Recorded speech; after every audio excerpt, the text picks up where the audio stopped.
I'm going to go to the well one more time on this Texas game and go to concern number 3. The secondary, and I know Texas is loaded. Jordan Whittington and, with Jatavian Sanders and, of course, Xavier Worthy, and we could go down the list, as loaded as Ohio State, USC, one of the great wide receiver rooms in college football in terms of talent. But there was a lot of legitimate pass interference calls against Bama. Guys seemed to be a little bit lost, got a little bit urgent and locked in the moment, grabbing and holding, and just in regards to not playing the kind of pass defense that Nick Saban demands.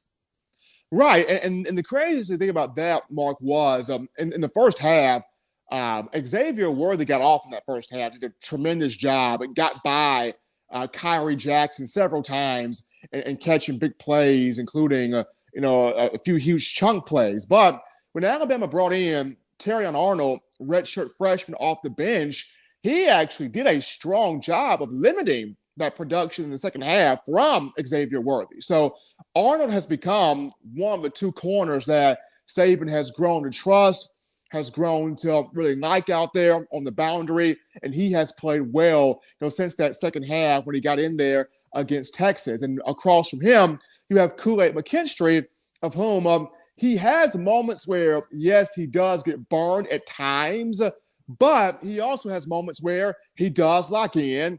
He creates those pass breakups. He plays in perfect phase. He plays strong there in coverage. So the secondary, it's kind of that bend but don't break ordeal. It's not like in years past where you had a Patrick Surtain who would just shut down a whole side of the field, or you would have a Levi Wallace or an Anthony Averett or a D. Milton or a Drake Kirkpatrick that you just could say, hey, son, you take this whole side away. Don't let this guy get nothing. And you knew that was exactly going to happen. This time around in Alabama football, it's, there will be some plays made against you, but be able to flush that and still fight and still battle.